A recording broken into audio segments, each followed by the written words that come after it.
Hey everyone, welcome to a new video. And today, as you can see behind us, we're just leaving A Coruña in northern Spain. We're going to head down to Muxia, if that's how you pronounce it, today, to another marina. It's about 47 miles away. I enjoyed my stay in A Coruña. Very lovely town, great marina, great facilities when you're checking in to Spain and crossing Bay of Biscay. Weather today, as you can see, a little bit overcast, but no fog. It was really foggy yesterday. I decided not to head off yesterday and just have one more day just to get rid of that. And yeah, today, once this clears up, should be a great sunny afternoon. Time now is 7:43 in the morning, and I expect to be in Muxia by about 3:34 p.m. in the afternoon. Wind is about 5.5 knots, if that, just now. But it's meant to pick up a little bit during the day. I don't think it'll be getting above 10 knots, so it might be a little bit of a motor sail today. Let's see. A Coruña, a bit of a commercial port. As you can see, all of the factories and the big boats and ships, and you also get a cruise liner come in behind the castle just there. About a 15-minute walk from this marina into town, but there also is a second marina that's right next to town. But the walk's easy, it's pretty lovely. Great restaurants, great cafes, great shops. Yeah, just a really nice stopover. So I'm looking forward to seeing, once we get past the breakwater here, what the trip down is like, and also what our next destination is. So stay tuned, we'll be right back.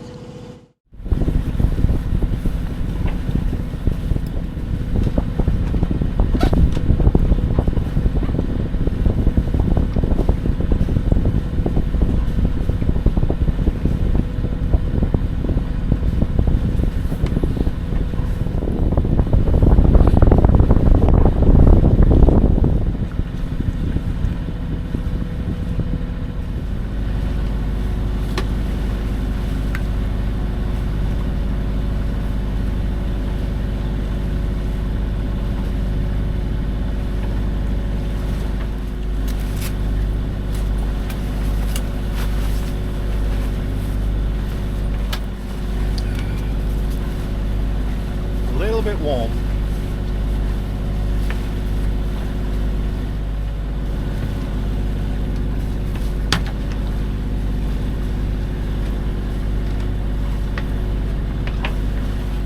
And not to forget my strap to strap in if I need to go forward. You always strap in. So, the sun's just coming up behind all of that mist and cloud, and you've just got fishing boats going back in after their night out at sea. We've only got 2.4 knots of wind so far, so there's no point putting any sails up just yet. Now, if there's anything you want to ask me, you want to see on the boat or in action or anything like that, there's going to be plenty of getting sails up, me going forward solo and all that kind of stuff over the next few episodes until we get down to Gibraltar, so all that's coming when we can get the sails up, that is. But like I say, next 2 days is a bit dull. Anything you want to know regarding solar panel, check into A Coruña. Somebody asked a question, was really easy actually. And there was a bit of debate when I got to the passport police about the check-in we did in France. In France now you're allowed, I think, in 50 something marinas to do an online form 24 hours before you arrive, and then they send it back stamped. The guy in the passport police here in A Coruña was looking at it going, but you need a check-in and check-out of France stamp. Well, it's a bit confusing in France, so I just showed him my iPad again with the digital form stamped, and he said okay, and stamped my passport. So at least I know I've got a stamp into Spain. And yeah, I said, do I need to check out of Spain, check into Portugal, check out of Portugal, check back into Spain? He said, no, you're in the Schengen now, you don't need to do anything. He said, you're going down to La Linea Marina in Gibraltar, that's also a Spanish marina. He said, just go, enjoy your trip, and that was it, really. And then, I'm not sure which police came to the boat, but a couple of police came to the boat that afternoon, I think it was, and I asked, do you want to come on board to check the boat? I presume they're, you know, customs. And basically they said no, let's just see your passport. They asked me a few questions about where I've come from, where I'm going to, how many people are on board, blah blah blah, and that was about it. Wished me a good sail and a nice day, and then checked some other boats. So that's how the check-in process worked for me in A Coruña. It might be different in different ports. I think there's been so many rule changes that people don't actually know what to do, and even when I was looking online, it was all very different tales and stories and things about people's experiences. So there's a way, just do it. You know, for me the 90-day thing doesn't matter because I'm not full-time on the boat. Come on, sunshine, we need you out today.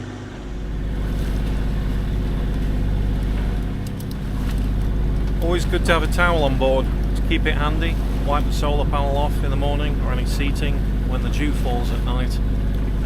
The cockpit is wet in the morning, so a towel, good idea. And if you've any cockpit cushions, take them inside so they don't get wet.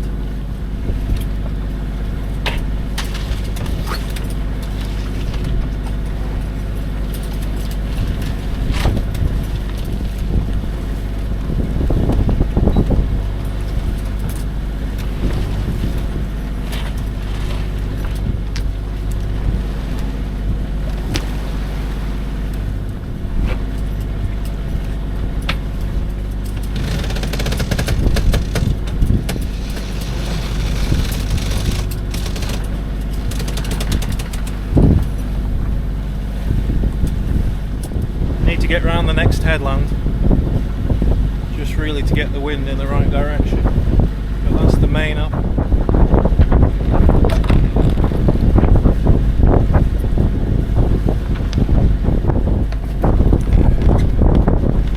And just like that, all the fenders are in.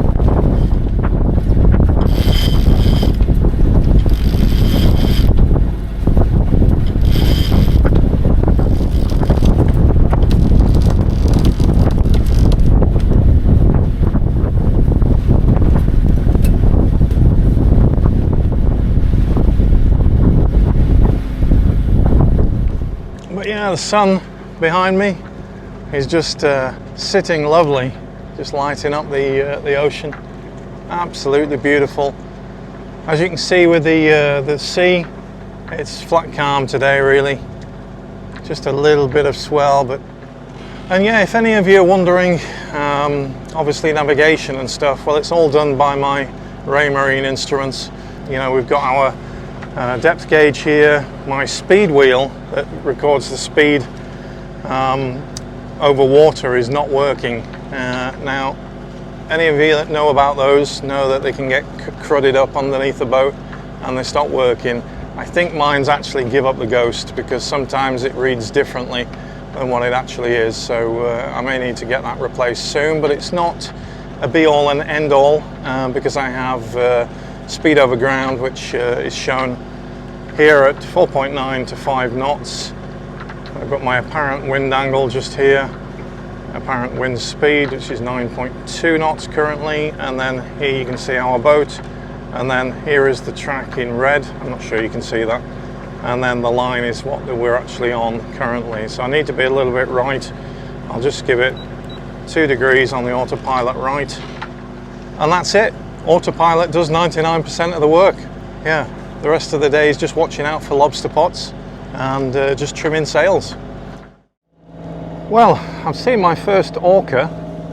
Gave me quite a scare really. I was just literally looking over the front of the boat, and about 20 yards in front of me, 30 yards, something like that, I saw it rise twice. Definitely was an orca, I could tell by the fin.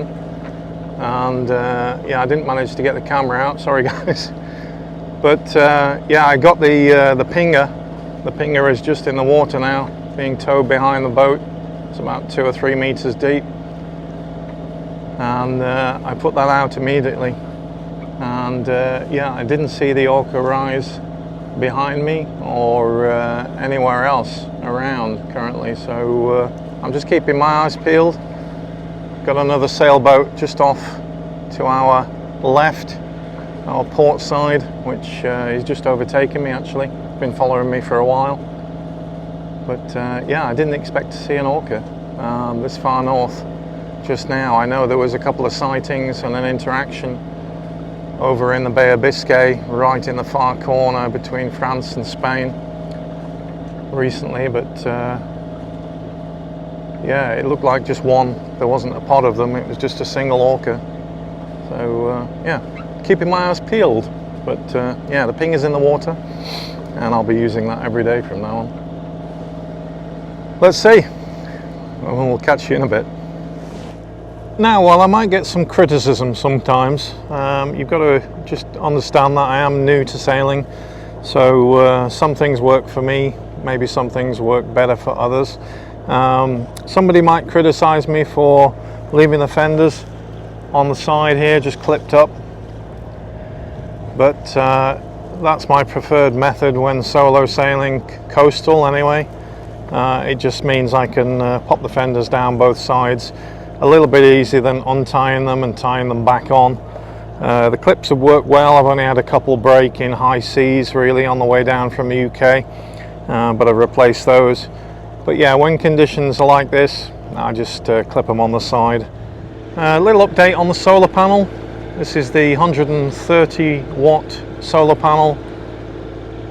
It wasn't expensive, about 75 quid, but that's been putting out, when the sun's out anyway, about 100 watts, and topping the batteries up, especially when we're sailing.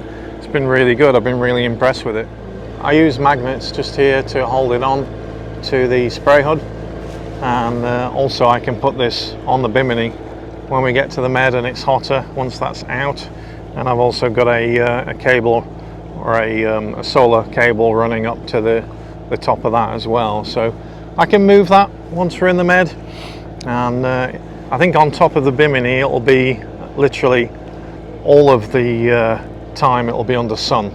The problem is with having it on the spray hood just here is that you get shade from the sail and the boom, but it's done good, done me proud.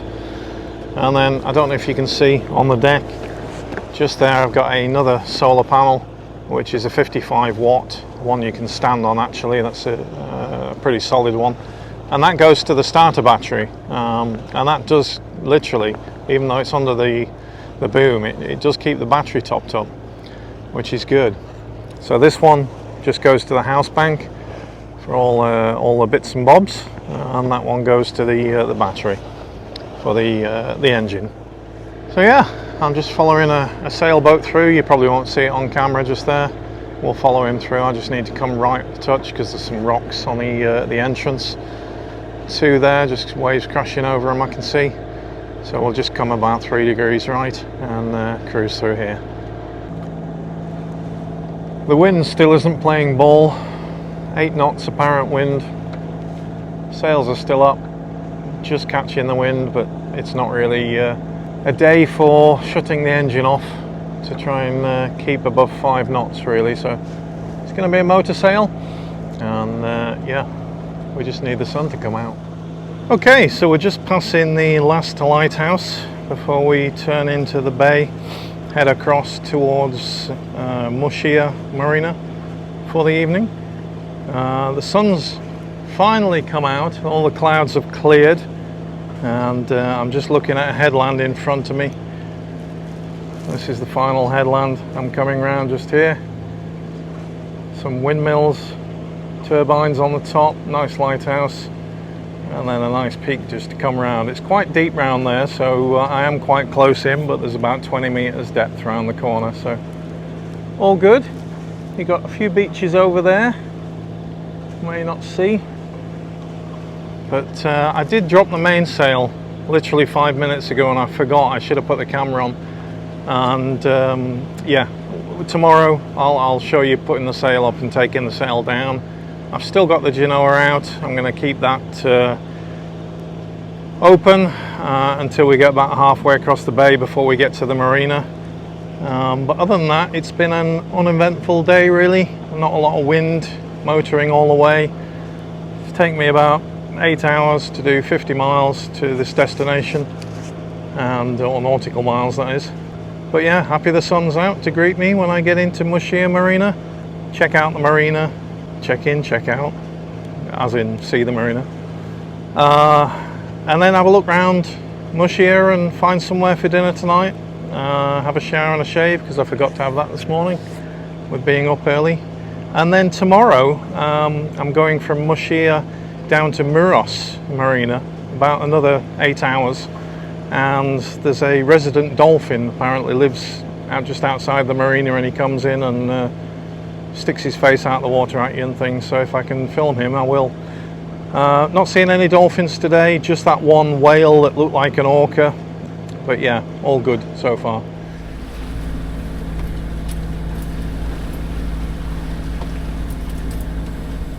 Okay, so I forgot to turn the camera on when I came into dock at Muxia Harbour. Sorry about that, but I will get the departure and also the arrival in the next one for you. But yeah, they were very kind. I radioed before I came in. They came down and met me to help tie up the ropes, which was great.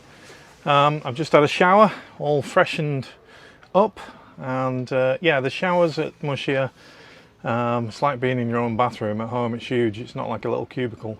Clean, a bit dated, but some of these harbours are in these small villages and towns in northern Spain.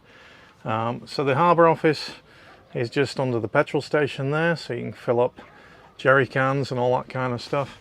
I'm not sure if they have a fuel dock, but anyway, I'm only filling jerry cans currently, so I might get a couple of cans filled just there. What else? I think it was about 24 euros for a night. And also, one of the things that I forgot to buy when I went from England to here was a adapter for the electric cable. So the electric terminals, you probably see them, the little blue ones just here. Some of them have large and small, but these are all large sockets, so I needed an adapter. The lovely guy in the Marina office just next to the petrol station, I said, do you have the adapters? He said yes. I said, can I buy one? He said, yeah, no problem. He said 25 euros. I couldn't buy one in England for that, so I've got a little adapter now for the whole journey, which is great. I'm going to have a look into town, just try and pick out a restaurant for tonight, get some decent food, and hopefully there's a couple of supermarkets I can just stock up a couple of bits on. So yeah, I'll bring you along for the journey. Okay, so we've left the marina just here. Not very big, like I said, little town. I did notice across the road there is a laundrette wash up, so the marina doesn't have one. So also I've just spotted on the road just there's a pharmacy, and next door to the pharmacy there is a Cafe Miramar, a bar and a bank with a cash point, which is also handy. Water's really clear, look at that, beautiful. Now I'm told Muxia has one of the nicest beaches, which is over that hillside just over there. A really nice beach, but yeah, the water's beautiful, look at that. Crystal clear. Okay, found some restaurants. So, pizza, 10 euro. Can't go wrong, can you, for that? Great prices. A couple of restaurants still closed. Not sure whether it's early season or it's just early in the day, really. It's 6 o'clock, so you'd expect them to be opening up by now. Anyway, I need to go to a supermarket, but yeah, pizza or something sounds good tonight. Might just pop back and see that one later, grab a nice pizza. Another chemist down there. It's kind of a funny mixed town because it's kind of nice old buildings, little streets, and then it's kind of industrial commercial. Obviously a fishing port. Okay, so I'm back from the shopping trip, and yeah, there's a couple of supermarkets in town just on the back streets. The restaurants that I showed you just now, crazy cheap prices. 10 euros for a pizza, home cooked pizza, and the rest of the menu was cheap. Unbelievable how cheap things are in Europe compared to England. The shopping that I've just got here, what I've got, bottle of wine, by the way, bottle of wine, 3 euros. Red wine, unbelievable. Ciders, 4 ciders, got some Special K breakfast cereals, some milk, some cotton buds, 4 natural yogurts, some deodorant, a couple of cappuccino iced coffees, a big pack. What is there? 3, 6, 9, 12 Actimels. I've got a French stick, got some wafers, got some butter, some sweets, naughty naughty. I've got some Edam cheese, and I've got some ham. I've got a pack of, what are they? Napolitan creamer, some pastries for breakfast, and also I've got a pack of maple pecans. I've got a big pack of crisps, Lay's, love Lay's. I've got some microfiber cloths, and that's about it. 22 euros. I kid you not. All that for 22 euros, including ciders, bottle of wine, deodorant, which are expensive in England, ham, cheese, oh, everything. Unbelievable. The wine's not for me, by the way, it's for the wife. So I'll get this put away. That about wraps up today's video. I'm not going to share dinner tonight.